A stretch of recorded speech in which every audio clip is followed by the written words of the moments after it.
who live in the land. And I am about to summon all the people of the northern kingdom, declares the Lord. Hallelujah. Amen. This is Jeremiah. I'm coming out of that level of speaking and talking about today. Because indeed, the vision that you have today, God will perfect it and make it to come to pass if you will acknowledge that Him and Him alone has made you and has made our today. The book of Genesis, verse 1, chapter 1, verse 1. It begins by saying, in the beginning, God. Hello? Yes. Hello? Hello. It talks and says that in the beginning, God. In the book of Jeremiah, the Lord is talking to Jeremiah. And He's preparing Jeremiah to face the future that God has for him. And what did Jeremiah say? I am only but a child. Hallelujah. Amen. Hallelujah. Amen. I am only but a child. But it reached a point God encouraged him. But He asked him, Jeremiah, what are you seeing? And that is my question to you. What are you seeing? That is the dream. That is the vision. Hallelujah. Amen. Hallelujah. Amen. Ninauliza ni nini wewe unaona? Manake ule mtu ambaye anayeona ndiye mtu ambaye anaenda mahali.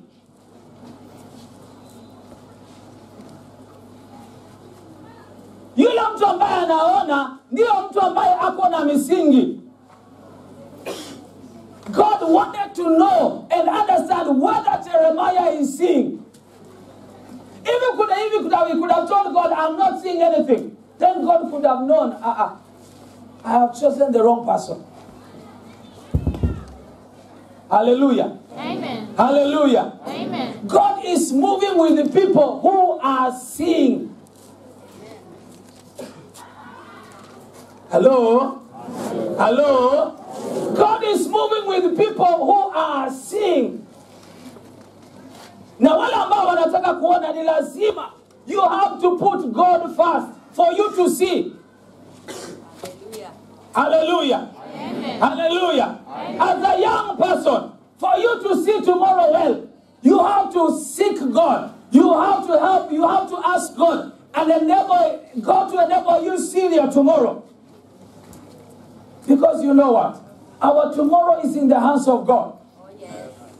Hallelujah. Amen. Our tomorrow is in the hands of God. Our future is in the hands of God. And so we should not fear about the tomorrow because we have one who owns the tomorrow. Amen. Hallelujah. Amen. Jeremiah told God, God, I cannot do this. I am a stammerer. I am only but a child. I cannot do this. So I don't know which kind of vision that you have and the dream that you have. You can come out of your past. You can come out of the things of your members of family. Because some people say, you know what? You preacher, you don't know where I'm coming from. You don't know whom I am in our family. You don't know our clan. Yes, there is this thing in me, but you don't know where my family is coming from. We are the poorest in our village. My mom is the poorest. My dad is the poorest.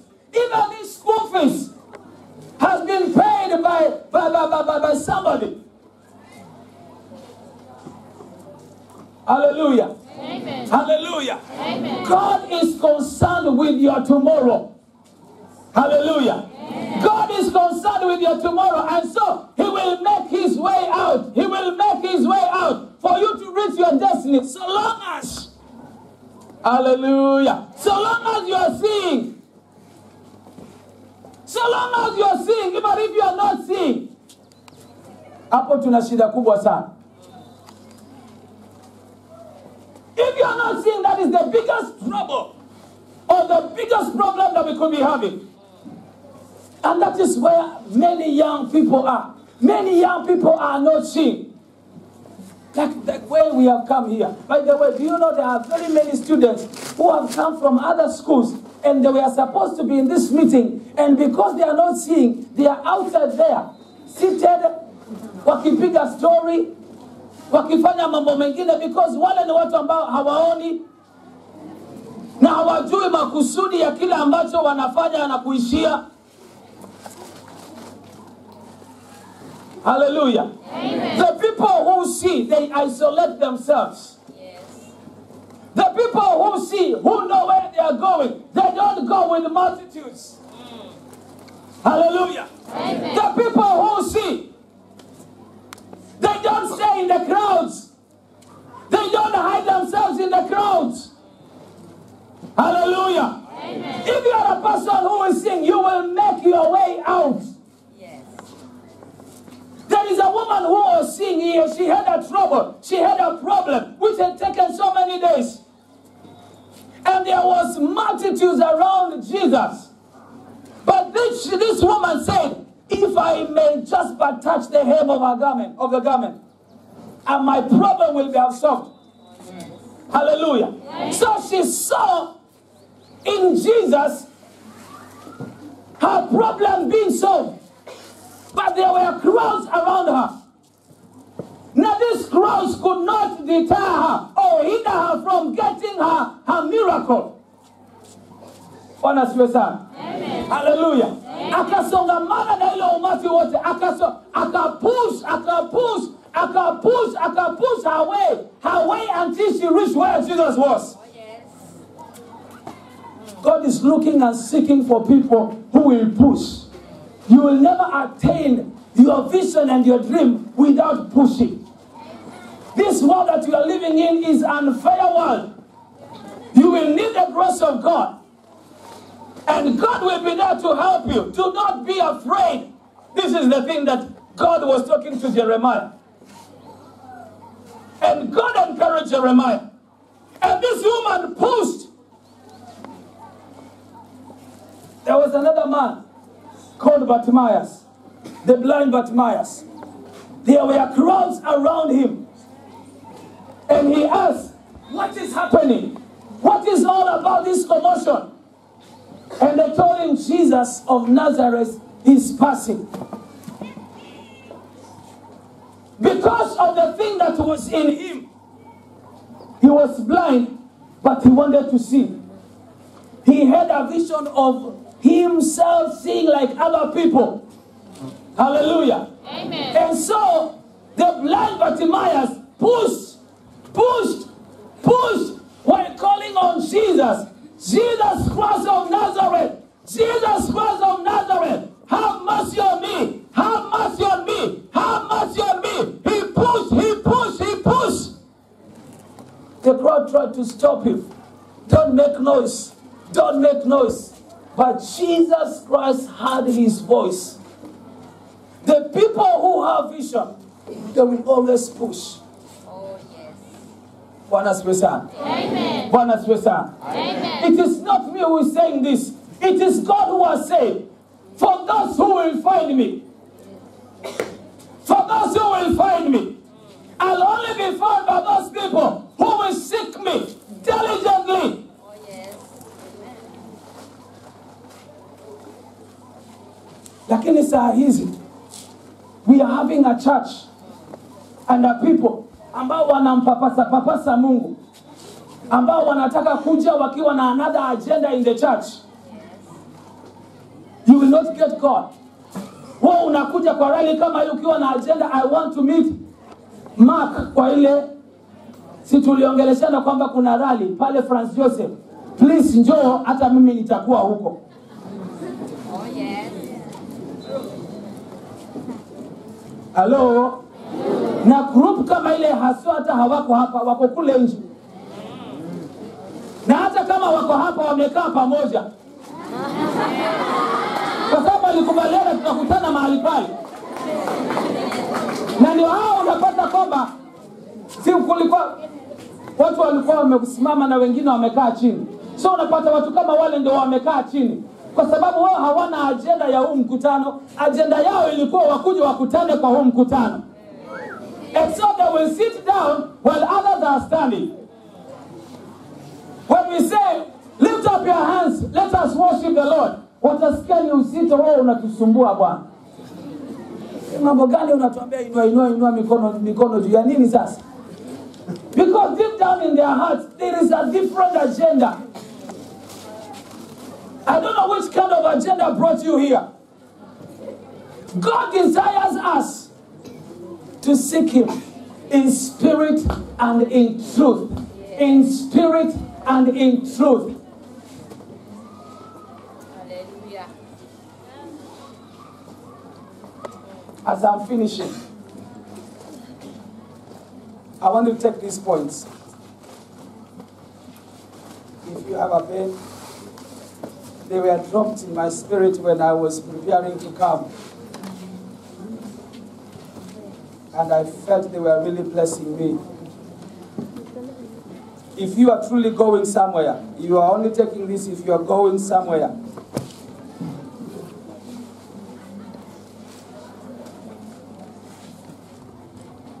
A dreamer, number one. I think I've already said that. A dreamer will always want to push, to see things change.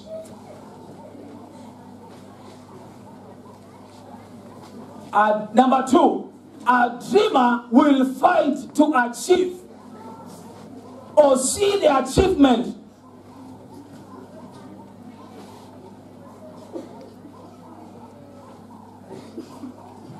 Number three, a dreamer will always be accountable.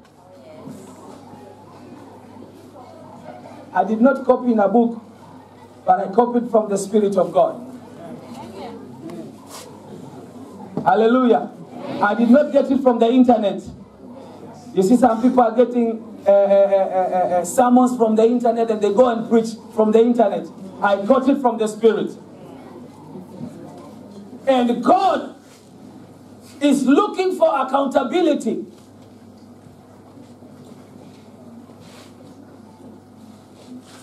This one I think I had already said. A dreamer will never walk with multitudes.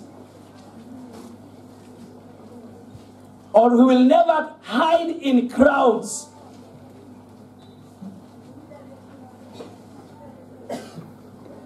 That is number what? Number 4, eh? Number 5, a dreamer is a man of integrity. Integrity means doing good even when nobody is watching. You are a person of integrity. So all the time you are doing good even when nobody is watching you. Hallelujah. I am getting blessed.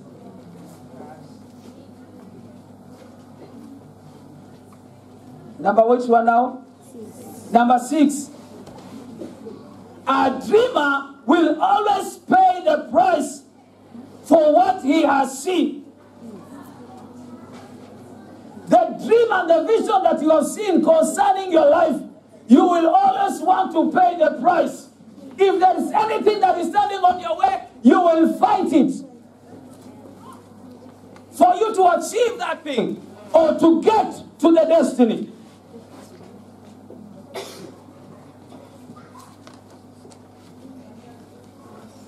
Number 7, a dreamer will always have haters. Yes. A dreamer will always have haters. Yes. They will hate you left, right, and center, everywhere, because you are a dreamer. Hallelujah. Amen. Hallelujah. Amen. And when they hate you, do not fight back. Because when you fight back, you will lose focus. Oh, yes. Hallelujah. Amen.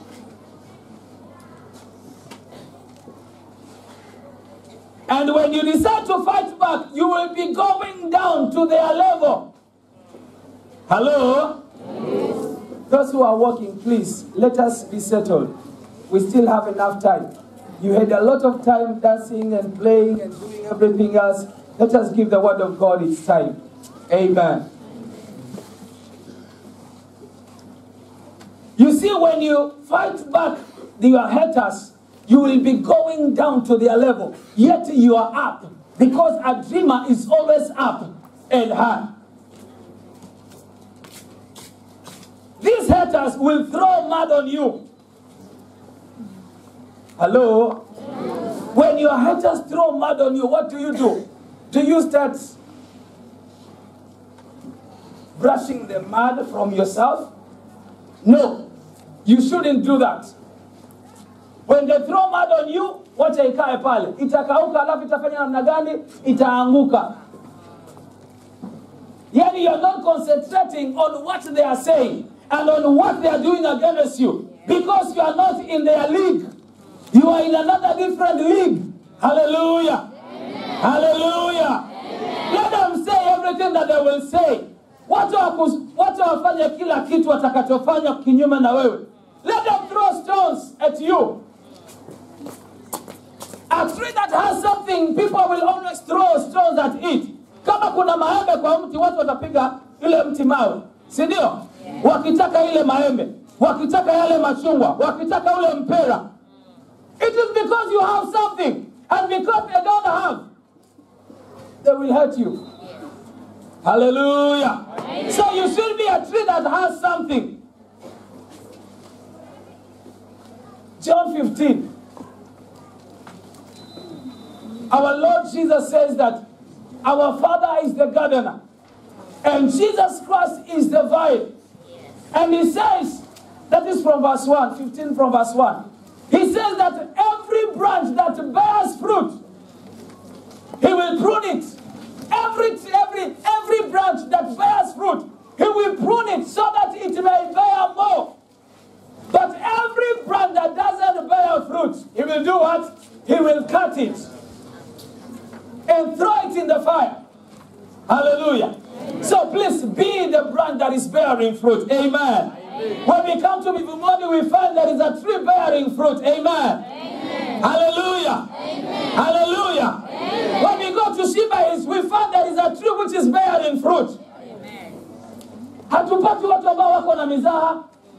Tunapata watu ambao they are serious with God and they are sucking themselves in God. Hallelujah. Amen. We are finding people who have a stand, who have a direction, who knows where they are going. Oh, yes. Maana unajua kwenye unatoka na unajua kwenye unaenda. Because there are some people who do not know where they are going and where they are coming from. And so this kind of people will go with every kind of wind. Upepo ukikuja kwenda huko ya ameenda.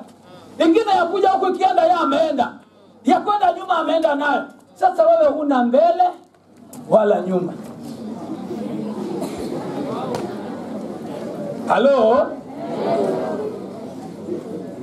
The book of James chapter 1. It says that a double-minded man will not find anything from God.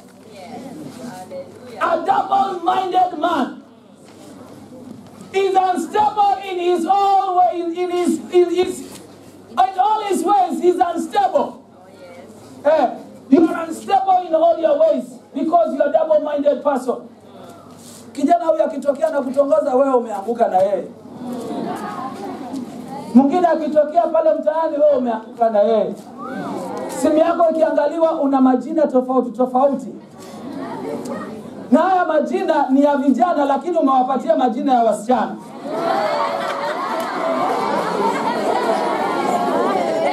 Na vijana unapata hapo na simu imejaa majina ya wasichana lakini amepatia majina ya vijana. Sasa simu ikipigwa hata ikichukuliwa na mama anasema kijana wangu John anakuita. Kumbe si John, ni Mary ndiye anaitana.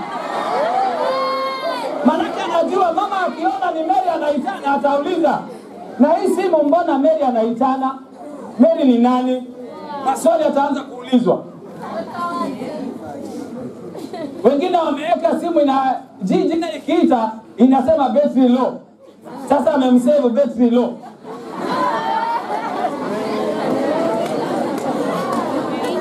Nyakati tunazoishi saa hizi ni nyakati hatari sana.